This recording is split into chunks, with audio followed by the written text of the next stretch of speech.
Hi, I am Shara from Book Whispers. This is Book Whispers' first official In My Mailbox vlog, so I'm really excited about this. Hopefully you enjoy. And I haven't done an In My Mailbox post since the, first Sunday of December, so I have a huge amount of books to cover. I'll try to keep it short and simple. And try not to babble too much. All of my books have been purchased at Borders, unless otherwise mentioned. The first book I bought was actually at Sam's Club, and it's Matched, which is a futuristic book about a society where everything is chosen for everybody, like arranged marriages, and that's really creepy, and I'm really excited to read that. And I read the first page, and it's kind of poetic for a futuristic book, so really excited there. And if you never check out Sam's Club's book section, you really should. They have great selection, and they're all about 35% off, so great deal there. This is also another Sam's Club purchase. Carrie Jones, Captivate. It's the second in the series, which I really enjoyed the first one, which you should be expecting a review for soon. And I caved, and I ended up buying the hard copy of Clockwork Angel, excuse me. I was gonna wait because I didn't think it was had anything to do with the Mortal Instrument books, but apparently this is the prequel. So if it's Immortal Instruments, you have to have it in hardback. And if you have to have it in hardback, I bought my copy of Last Sacrifice online from Borders, and I got it for $7 and some odd cents. And if you have certain series that you have to buy in hardback, I would suggest pre-ordering them online because you get insane deals, and I have never yet had one that's gone lost in the mail. So that's a fun way to save money. Next up is Shadowspell by Jenna Black. This is the second in her Fairy Walker series, and it's a very, very unique series. It's a great take on fairies, completely different, and in this second book, I think Jenna Black has really, really taken this series away from the 3 out of 5 review that I gave the first book. But I want you to see these cute little pink polka dots, and they're on the spine too. I love how the polka dots were on book 1 and are now on book 2, but I expect a review for that one. Also, I found a book I completely forgotten I had put on my wish list a really long time ago, just sitting there on the shelf, and it is Starlighter by Brian Davis. The glare is so terrible in here, sorry for the lighting, but the cover is stunning. The evil eyes, the girl holding the dragon egg. This is a first in a new series by Brian Davis. I've never read his previous series. Borders didn't have any of his besides that one copy of that book, so I'll start with that one, and hopefully it'll be fantastic.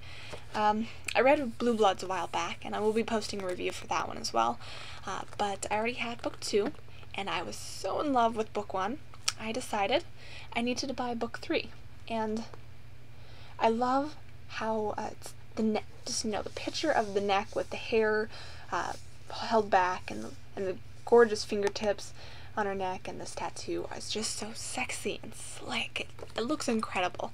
And I love how there's like an outline of a town at the bottom, if you can see that. And also I got book 2 in the Iron Fae series. It's Iron Daughter. I love the covers for these. This is another really great take on fairies for the young adult series. I highly suggest you check that out because book 1 was great. And I also bought a collection of anthologies, Kisses from Hell. This is the 4th book in the Hell anthology collection. It has some really, really awesome authors. Kristen Cass, Alison Noel, Kelly Armstrong, who cannot write a bad short story in my opinion, Rochelle Mead, and I know I'm going to butcher this last name, Francesca Leah Block. So, really excited about those. And the last of the young adults, Hexbound by Chloe Neal. I absolutely love Chloe Neal. I've read the first books in both of her series. This is the young adult one. Dark Elite, Yeah, Dark Elite. And I love how the flame is, you can see her magical powers, where the first book was just a key, like you're opening up this secret world. So now we get to dive in a little bit more with the secret world. And now starting on to my adult books is Linda Robertson's A Crane Circle. This is the third book in her series. I really enjoyed the first one, and the covers are always stunning for that. So, go her. And then one of my favorite authors had a fantastic cover, and it's out in paperback. It's the Black Magic Sanction, Kim Harrison. And like I said, it's a fantastic cover. Really excited to finally get to read this one. I hate buying adult books in hardback, so it's been a pain waiting, especially when it's already on the shelves. Also, I bought Anya Boss, Cruel Enchantment. I loved book one, Wicked Enchantment. It's the best take I have read on fairies in paranormal romance for a really long time. And if I may say so, I've read book one of her Witch Elemental books, and this series is so much better. So I will be posting a review for the first book in the Witch Elemental books, by the way. And then next up is another third in the series, Vampires Not Invited. The first in the book is Demons Not Included. And I describe the first book as World of Warcraft on crack. It's so fun and messed up, and I really suggest checking out this series. It's great. And a debut author, Nancy A. Collins, Right Hand of Magic, a novel of Golgotha, I keep wanting to say Gotham City, came out, and I'm really excited to read this one because not only does an author have more freedom with the make-believe city, but werewolves, valkyries, centaurs, and countless other creatures will be featured in this book, and I'm really excited for valkyries. And I got a fantastic book in a giveaway from All Things Urban Fantasy. It was her Thanksgiving one. And it's Bayou Moon. If you haven't checked out All Things Urban Fantasy, I really suggest you do, because there's always a ton of great stuff, and for urban fantasy junkies like myself, it's the gospel. But, moving on, I participated in a historical romance challenge a while ago, hosted by Book Chick City, and I ended up eating my own words, because I always thought historical romances were bodice-ripping trash. I know, harsh, but I did fall in love. And when I got into kind of a book jam in December, I decided to try book 2 in the Wallflower series by Lisa Kleypas. I know I probably butchered that last name again, but I got It Happened One Autumn, and it was just what I needed. Her books are so wonderful. And promptly, after finishing this book, I had to immediately go out and buy Devil in Winter.